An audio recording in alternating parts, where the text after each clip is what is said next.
السلام علیکم، امید کرتی ہوں آپ سب خیریت سے ہوں گے اور آپ کو یہ کہانی ضرور پسند آ رہی ہوگی۔ اگر آپ کو یہ کہانی پسند آ رہی ہے تو پلیز چینل کو لائک اور سبسکرائب لازمی کریے گا، شکریہ۔ اب بڑھتے ہیں اپنی کہانی کی اگلی قسط پر۔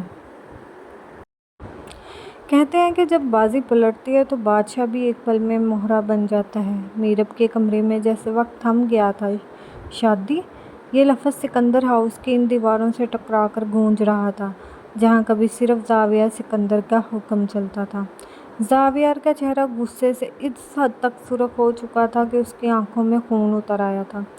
وہ لڑکی جسے وہ چند گھنٹے پہلے اپنے قدموں میں جھکا کر فاتحانہ مسکراہٹ ہنس رہا تھا، آج اس لڑکی نے اس کے پورے بزنس امپائر کی چابی مانگ لی تھی۔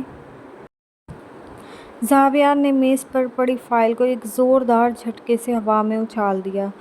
کاغذات پورے کمرے میں بکھر گئے، لیکن میرب اپنی جگہ پر چٹان کی طرح مضبوط کھڑی رہی۔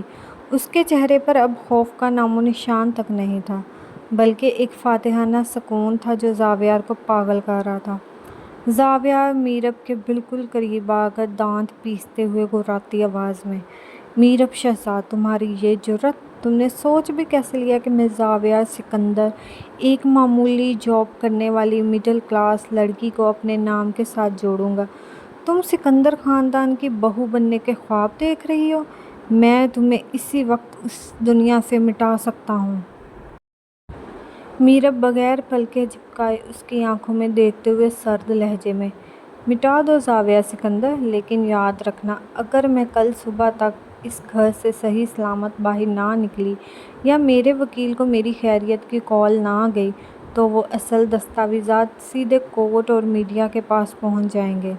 کل صبح کی سرخی ہوگی، سکندر گروپ آف کمپنیز کی بنیاد چوری اور دھوکے پر کھڑی ہے، تمہارے شیئرز مٹی میں مل جائیں گے اور تمہارا یہ غرور جیل کی سلاخوں کے پیچھے ہوگا۔ اب بولو، سودا مہنگا ہے یا سستا؟ ایان کمرے کے کونے میں کھڑا یہ سب سن رہا تھا، اس کا دل صدمے سے پھٹ رہا تھا۔ وہ اس سچائی کو ہضم نہیں کر پا رہا تھا کہ جس دولت پر وہ آج تک فخر کرتا رہا وہ کسی اور کے خاندان کا خون پسینہ چوری کر کے بنائی گئی ہے۔ وہ آگے بڑھتا ہے اور زاویہ کا بازو پکڑ کر اسے پیچھے کھینچتا ہے۔ ایان جذباتی آواز میں آنکھوں میں آنسو لیے، بڑے بھائی بس کر دیں، اب مزید ظلم مت کریں، میرب جو کہہ رہی ہے وہ سچ ہے، ہمارے والد نے واقعی اس کے معصوم خاندان کے ساتھ بہت بڑا دھوکہ کیا تھا۔ بھائی، ہم کسی کا حق مار کر اتنے بڑے محل میں رہ رہے ہیں، میں اب اس گناہ کا حصہ نہیں بنوں گا۔ زاویہ ایان کو جھٹکے سے دور کرتے ہوئے اونچی آواز میں گرجتا ہے، ایان خاموش ہو جاؤ، تم نہیں جانتے کہ بزنس کی دنیا کیسے چلتی ہے۔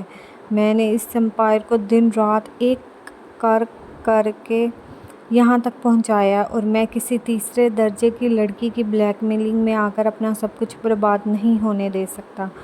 ایان میرب کی طرف دیکھتے ہوئے دھیمی آواز میں، میرب، میں اپنے والد کے گناہوں کی معافی مانگتا ہوں، میں تمہیں تمہارا 50% بزنس واپس دلواؤں گا، لیکن پلیز یہ شادی کی شرط واپس لے لو۔ میرا بھائی غصے میں اندھا ہو چکا ہے، وہ تمہیں برباد کر دے گا۔ میرب ایان سے نرم لیکن مضبوط لہجے میں، ایان تم ایک اچھا انسان ہو، لیکن میں اب کسی کے وعدوں پر یقین نہیں کر سکتی۔ تمہارے بھائی نے میری دادی کو ہسپتال پہنچایا، میری معصوم بہن کو سڑک پر لا کھڑا کیا، مجھے اپنے خاندان کی حفاظت کے لیے یہ ڈھال چاہیے اور وہ ڈھال سکندر خاندان کا نام ہے۔ زاویہ سکندر کو مجھ سے شادی کرنی ہی ہوگی۔ دوسری طرف رات کے 2 بج رہے تھے اور ہسپتال کے جنرل وارڈ میں دادی کو اب ہوش آ چکا تھا، لیکن وہ بار بار کمزور آواز میں میرب کا نام لے رہی تھی۔ اشال دادی کا ہاتھ پکڑے رو رہی تھی۔ ارحم وارڈ کے باہر کوریڈور میں کھڑا بار بار اپنے فون کو دیکھ رہا تھا۔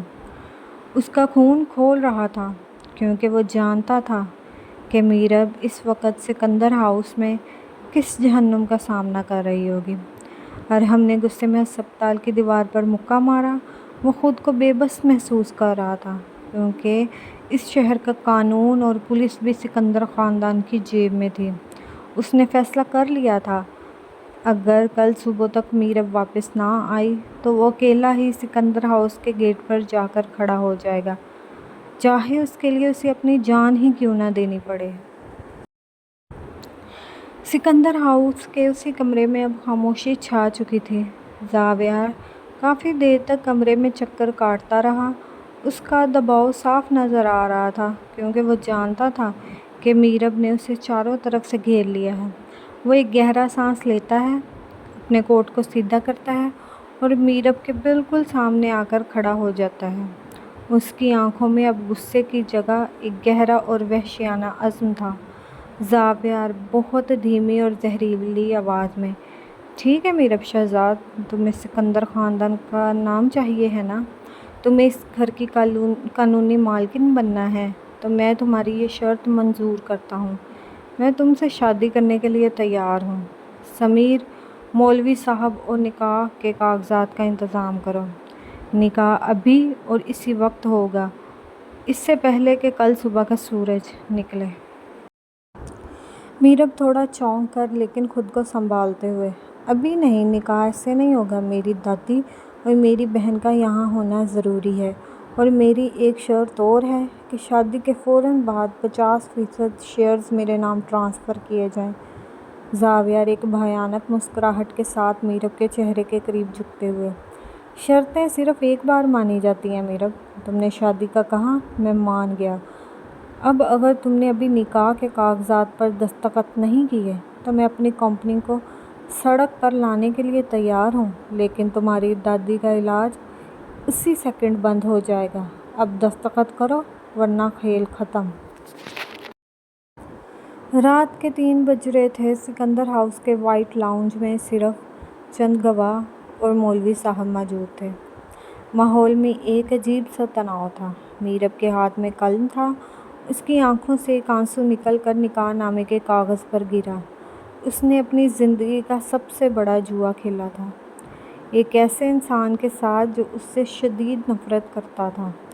اس نے لرزتے ہاتھوں سے کاغذ پر اپنے دستخط کر دیے۔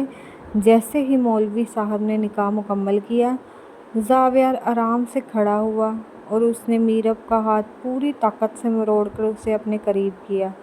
اس کے لہجے میں اب ایک فاتحانہ جنون تھا۔ زاویار میرب کے کان میں سرگوشی کرتے ہوئے کرخت آواز میں، مسز زاویہ سکندر، تم نے اس گھر کی مالکن بننے کا شوق پورا کر لیا، لیکن یاد رکھنا، تم نے اس نکاح نامے پر نہیں بلکہ اپنی زندگی کی سب سے بڑی سزا پر دستخط کیے ہیں۔ اب سے تم اس گھر کی مالکن تو ہو، لیکن میری وہ قیدی ہو جس کی زندگی کا ہر دن اب ایک عذاب ہوگا۔ دیکھتے ہیں تمہارا یہ حوصلہ کب تک میرا ساتھ دے گا۔ میرب نے درد سے تڑپتے ہوئے زاویار کی آنکھوں میں دیکھا، جہاں اب نفرت کے ساتھ ساتھ ایک گہرا obsession دکھائی دے رہا تھا۔ کیا میرب اس شادی کے بعد سکندر گروپ پر اپنا حق حاصل کر پائے گی؟ کیا ارحم اور دادی کو جب اس شادی کا پتہ چلے گا تو ان کا کیا رد عمل ہوگا؟ اور کیا زاویار کا یہ جنون کسی دن سچی محبت میں بدل پائے گا؟ جاری ہے۔